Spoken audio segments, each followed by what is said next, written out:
Please stand.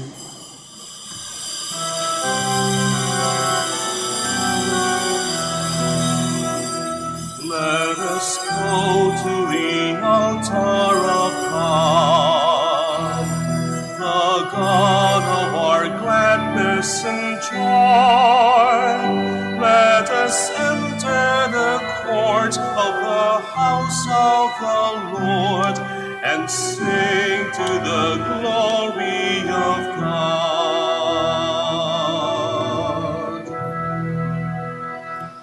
Good morning, my dear brothers and sisters, and welcome to the Minor Basilica of Our Lady of the Rosary of Manaoag. We begin our celebration. We gather in the name of the Father, and of the Son, and of the Holy Spirit. Amen.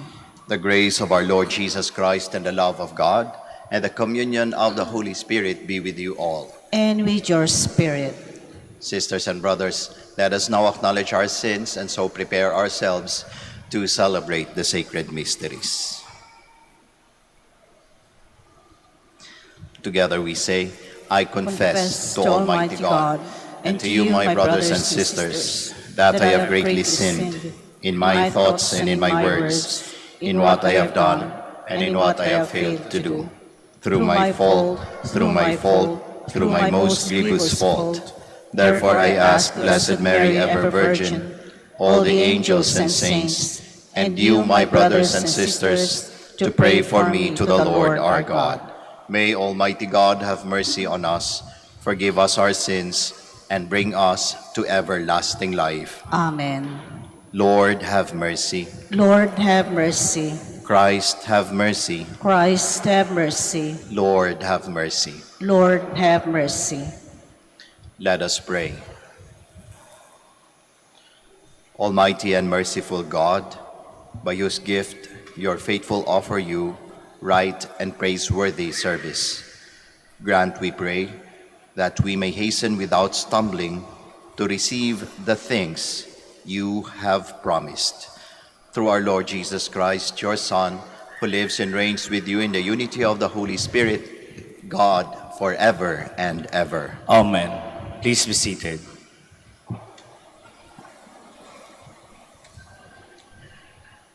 A reading from the letter of St. Paul to the Philippians. Brothers and sisters, if there is any encouragement in Christ, any solace in love, any participation in the Spirit, any compassion and mercy, complete my joy by being of the same mind, with the same love, united in heart, thinking one thing. Do nothing out of selfishness or out of vainglory. Rather, humbly regard others as more important than yourselves, each looking out not for his own interests, but also everyone for those of others. The word of the Lord. Thanks be to God. In you, O Lord, I have found my peace. In you, O Lord, I have found my peace. O Lord, my heart is not proud, nor are my eyes haughty. I busy not myself with great things, nor with things too sublime for me. In you, O Lord, I have found my peace. Nay, rather, I have stilled and quieted my soul like a weaned child. Like a weaned child on its mother's lap, so is my soul within me. In you, O Lord, I have found my peace. O Israel, hope in the Lord, both now and forever. In you, O Lord, I have found my peace. Please stand.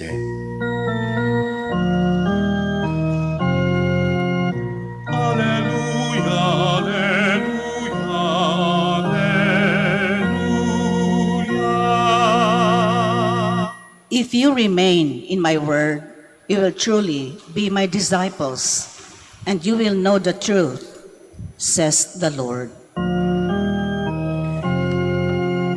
Alleluia, alleluia, alleluia. The Lord be with you. and with your spirit. A reading from the Holy Gospel according to Luke. Glory to you, O Lord. On a Sabbath, Jesus went to dine at the home of one of the leading Pharisees. He said to the host who invited him, "When you hold a lunch or a dinner, do not invite your friends or your brothers or sisters or your relatives or your wealthy neighbors, in case they may invite you back and you have repayment. Rather, when you hold a banquet, invite the poor, the crippled, the lame, the blind. Blessed indeed will you be because of their inability to repay you, for you will be repaid at the resurrection of the righteous." Brothers and sisters, the Gospel of the Lord. Praise to you, Lord Jesus Christ. Please be seated. Magandang umaga po muli sa ating lahat. Malapit na po ang Pasko. Mag-uundas pa lang, Pasko na agad iniisip ni Father. Pero malapit na ang Pasko. And when we come near Christmas, siguro ang iniisip natin talaga yung pagbibigay ng regalo. And when we think of this, we cannot but come to mind yung kasabihang, it is better to give than to receive, hindi ba? Kaya nga siguro isa yun sa motivation natin, kahit hirap na hirap tayo magbigay ng regalo, lalong-lalo na sa hirap ng buhay ngayon. Ay, ang sabi, it is better to give than to receive. Kaya sige, paghahanap tayo ng pwedeng pamigay, mag-iipon ako ng pwedeng ibibigay bilang regalo ngayong Pasko.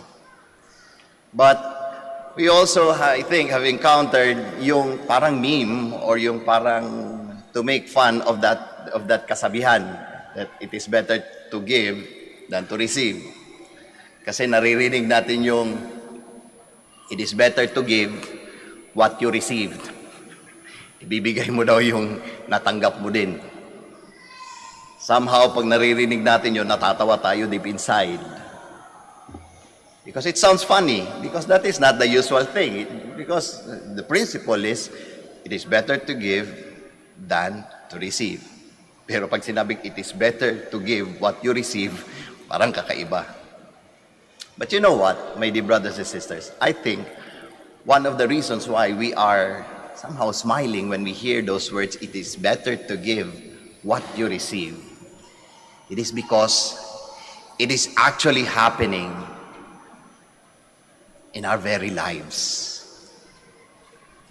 Giving what you have receiving, or giving back what you were able to receive. And this does not just happen during Christmas, during occasions. It has even become almost, or maybe, a standard of the society when it comes to relationships. Last week, lumapit po sa akin ng isang staff namin sa aming school, and he was telling me, "Father, mag-prepare daw po tayo ng token." Sabi ko, para saan po yung token? Para po doon sa agency na nilapitan natin. Bakit? Anong meron? Yung agency po kasi na yon, somehow tumulong sa amin para ayusin yung aming record sa eskwelahan. And it was seen to be a favor na hinihingi or na ina-ask doon sa agency na yon.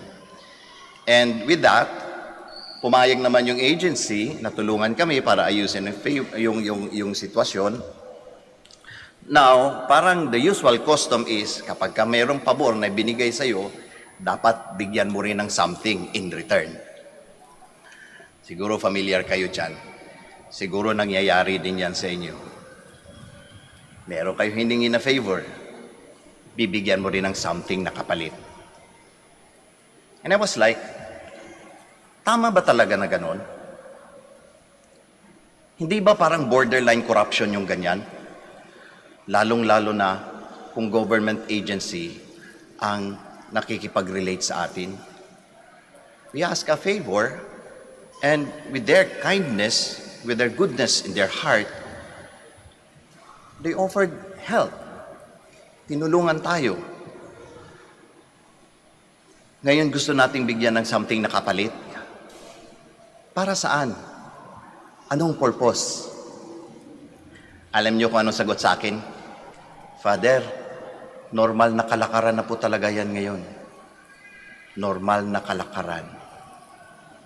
Giving back what you have received. And my thoughts were, ang hirap.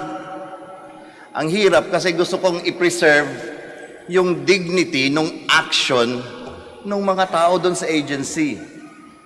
Because I believe that deep in their hearts, they were doing this because they wanted to help this venerable institution, the church. Gusto nilang tulungan yung simbahan. Gusto nilang tulungan yung eskwelahan. Kaya nandun yung bukal sa kanilang kalooban na tumulong.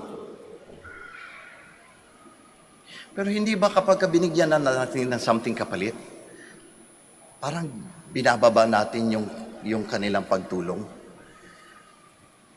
Hindi ba parang kinokorap o sinisira natin yung kindness na ipinapakita natin sa kanila? And my fear is, baka ganun na nga talaga ang kalakaran na nasa borderline corruption na rin talaga ang nangyayari. Meron kang ibinigay, o meron silang ibinigay, kaya meron ka din dapat ibigay sa kanila. At alam natin kapag nagbibigay ng ganun, under the table lagi. Kalakaran na yan ngayon. Pero pag sinabi nating, it is better to give or to give back what you receive, it is something funny. But, my dear brothers and sisters, it is actually happening in our society today. And all we say is that normal na yan ngayon, Father. Kalakaran na talaga ngayon yan. Thus, the gospel that we heard today is something that is very significant towards the relationships that we have in our daily lives. Jesus said to the Pharisees, when you hold a lunch or a dinner, do not invite your friends or your brothers or sisters so that they may invite you back and you have repayment. Rather invite the poor, the crippled, the lame, the blind. Because blessed are you when you give and you are not able to receive repayment. Yun ang ideal. Yun ang itinuturo sa atin ng ating Panginoong Hesukristo. Ganon dapat ang buhay nating mga Kristiyano. Bakit ganon ang itinuturo sa atin ng ating Panginoong Hesukristo? Because that is His very life. Because the act of giving without expecting anything as repayment is an act of love, true love. And we know God is love. At ganon ang pagmamahal. Hindi nag-i-expect ng kapalit. Kaya nga ang pananampalataya natin sa Diyos is a relationship. It is an act of love. That is why when we give love to God, we do not expect anything in return. Kaya hindi maganda pakinggan, Lord, nagdarasal ako ngayon sa iyo. Lord, pumunta ako sa Manaoag, dapat may kapalit ito. Pag hindi mo pinalitan ito, lilipat ako ng simbahan. Hindi maganda pakinggan.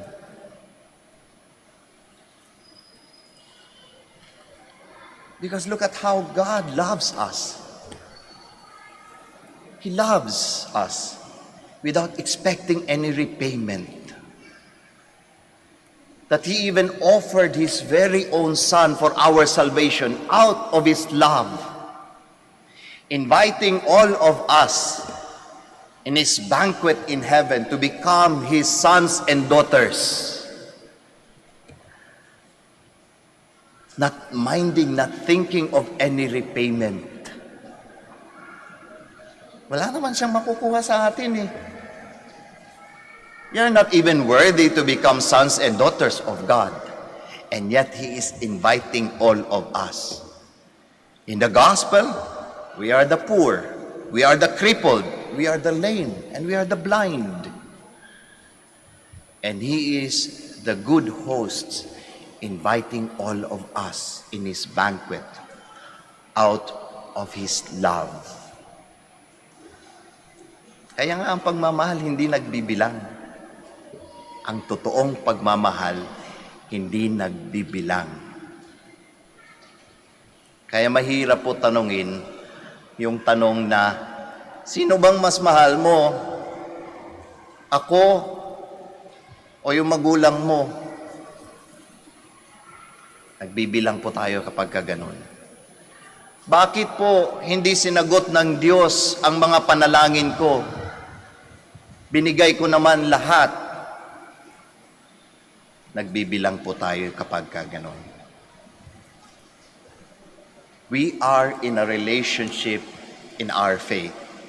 And that relationship is based on love. Isang pagmamahal na hindi pag nagbibilang. Isang pagmamahal na kagaya ng pagmamahal ng ating Panginoong Diyos.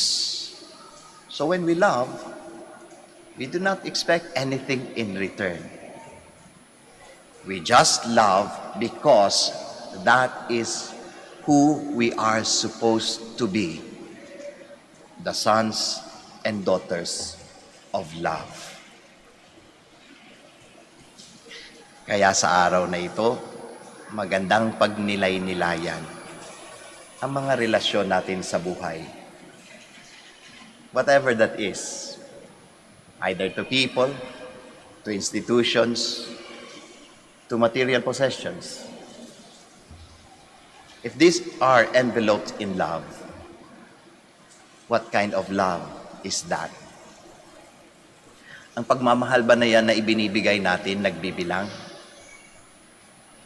Ang pagmamahal ba na yan, expecting something in return? Ang pagmamahal ba natin, naaayon sa pagmamahal ng Diyos? Pagmamahal na hindi nag-i-expect ng something in return.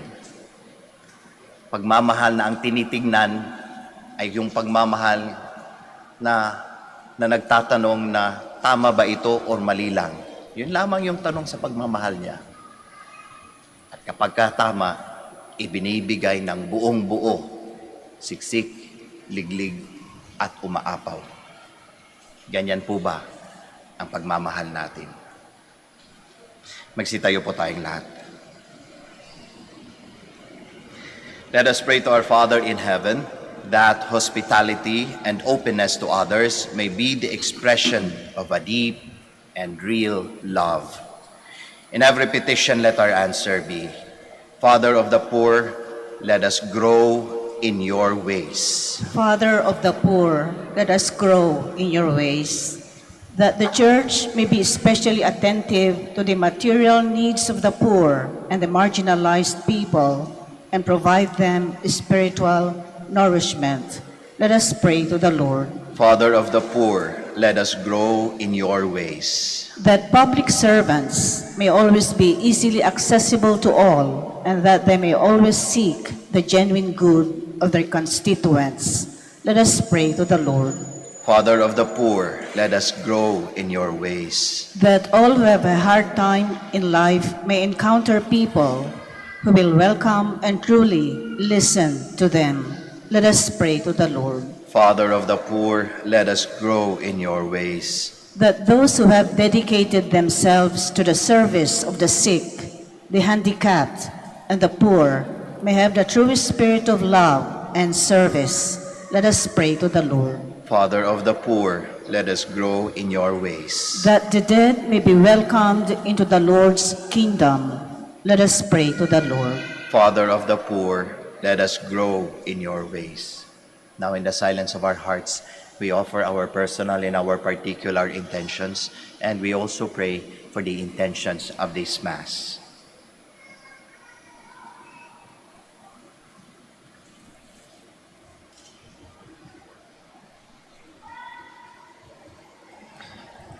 Lord God, you give us everything that is good.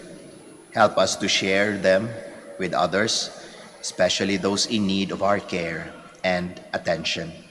We ask this through Christ our Lord. Amen. Please be seated.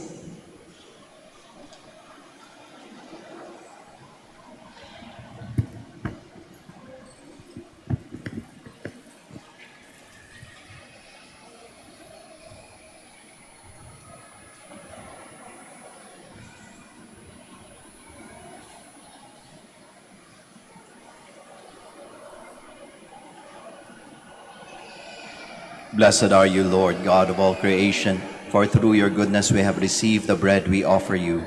Fruit of the earth and work of human hands, it will become for us the bread of life. Blessed be God forever.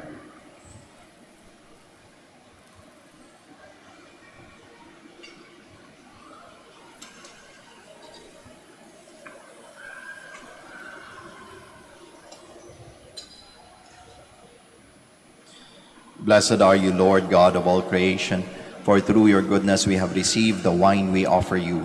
Fruit of the vine and work of human hands, it will become our spiritual drink. Blessed be God forever.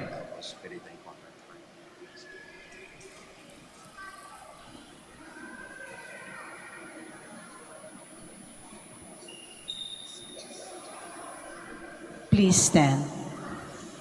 Pray, my dear friends, that your sacrifice and mine may be acceptable to God, the Almighty Father. May the Lord accept the sacrifice at your hands for the praise and glory of his name, for our good and the good of all his holy church. May these sacrificial offerings, O Lord, become for you a pure oblation, and for us a holy outpouring of your mercy. Through Christ our Lord. Amen. The Lord be with you. And with your spirit, Lift up your hearts. we lift them up to the Lord. Let us give thanks to the Lord our God. It is right and just. It is truly right and just, our duty in our salvation, always and everywhere to give you thanks, Lord, Holy Father, Almighty and eternal God. For just as through your beloved Son, you created the human race, so also through him with great goodness you formed it anew. And so it is right that all your creatures serve you, all the redeemed praise you, and all your saints with one heart bless you. Therefore, we too extol you with all the angels, as in joyful celebration we acclaim. Holy, holy, holy Lord God of hosts, heaven and earth are full of your glory. Hosanna in the highest. Blessed is he who comes in the name of the Lord. Hosanna in the highest. Please kneel. You are indeed holy, O Lord, the fount of all holiness. Make holy, therefore, these gifts, we pray, by sending down your Spirit upon them like the dew fall, so that they may become for us the body and blood of our Lord Jesus Christ. At the time he was betrayed and entered willingly into his passion, he took bread and giving thanks broke it, gave it to his disciples, saying, "Take this, all of you, and eat of it, for this is my body, which will be given up for you."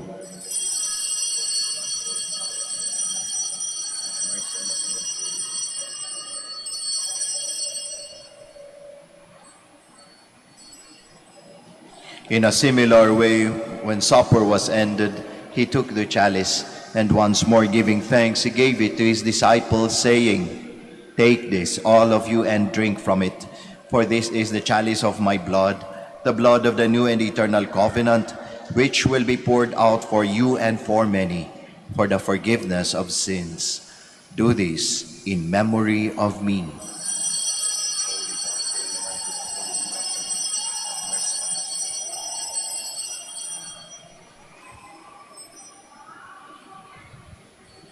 The mystery of faith. We proclaim your death, O Lord, and profess your resurrection until you come again. Therefore, as we celebrate the memorial of his death and resurrection, we offer you, Lord, the bread of life and the chalice of salvation, giving thanks that you have held us worthy to be in your presence and minister to you. Humbly we pray that partaking of the body and blood of Christ, we may be gathered into one by the Holy Spirit. Remember, Lord, your church spread throughout the world, and bring her to the fullness of charity, together with Francis our Pope, Socrates, our bishop, Fidelis, his assistant bishop, and all the clergy. Remember also our brothers and sisters who have fallen asleep in the hope of the resurrection, and all who have died in your mercy. Welcome them into the light of your face. Have mercy on us all, we pray, that with the Blessed Virgin Mary, the Mother of God, with Blessed Joseph, her spouse, with the blessed apostles, with Saint Dominic and all the saints who have pleased you throughout the ages, we may merit to be co-heirs to eternal life, and may praise and glorify you through your Son, Jesus Christ. Through him, and with him, and in him, O God, Almighty Father, in the unity of the Holy Spirit, all glory and honor is yours, forever and ever. Amen. Please stand.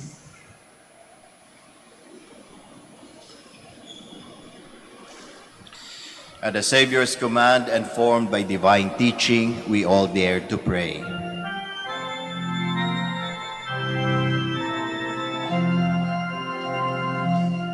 Ama namin, sumasalangit ka, sambahin ang ngalan mo, mapasahin ang kaharian mo, sundin ang loob mo dito sa lupa para ng sa langit. Bigyan mo kami ngayon ng aming kakanin sa araw-araw.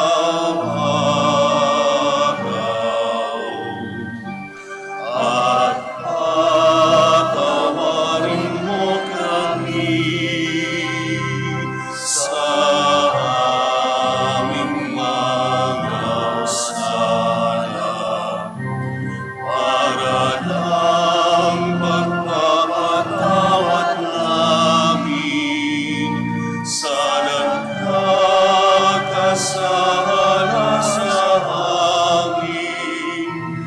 At huwag mo kami ipahintulot sa tukso, at inadya mo kami sa lahat ng masama. Deliver us, Lord, we pray, from every evil. Graciously grant peace in our days, that by the help of your mercy, we may be always free from sin and safe from all distress, as we await the blessed hope and the coming of our Savior, Jesus Christ. For the kingdom, the power, and the glory are yours, now and forever. Lord Jesus Christ, who said to your apostles, "Peace I leave you, my peace I give you," look not on our sins, but on the faith of your church, and graciously grant her peace and unity in accordance with your will, who live and reign forever and ever. Amen. The peace of the Lord be with you always. And with your spirit. We offer each other the sign of peace. Peace be with you. Peace be with you.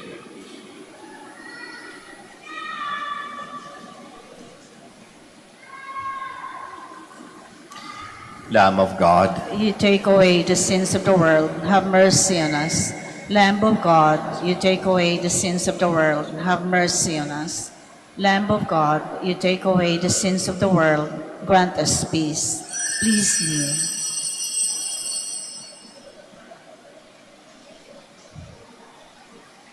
behold Jesus, the Lamb of God, the Son of Mary. Behold him who takes away the sins of the world. Blessed are those called to the supper of the Lamb. Lord, I am not worthy that you should enter under my roof, but only say the word, and my soul shall be healed.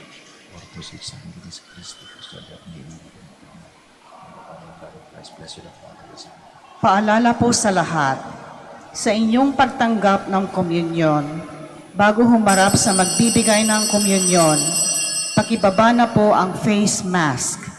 Kapag sinabi po sa inyo, Body of Christ, tanggapin ng inyong dalawang kamay ang hostya at sumagot ng Amen.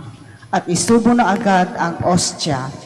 Huwag po ninyong isubo habang naglalakad at lalong huwag dalhin sa upuan ang hostya upang maiwasan po ang pagkahulog nito. Salamat po.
Please stand. Let us pray.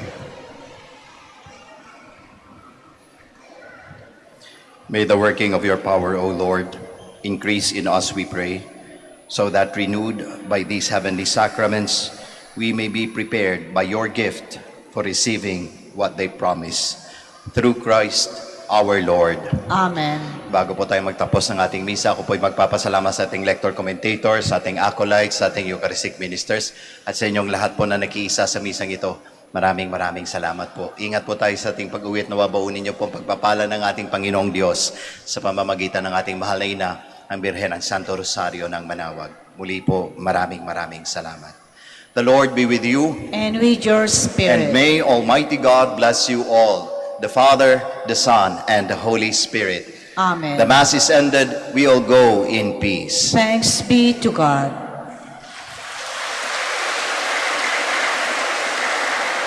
We shall now have the prayer for the blessing of the sick and the blessing of our rosaries and other religious articles. Sa pagbabasbas po, mananatili lang po tayo sa ating mga upuan. Ang mga ministers po ang lalapit sa atin para mabasbasan tayo ng holy water. Let us pray. Our help is in the name of the Lord. Who made heaven and earth.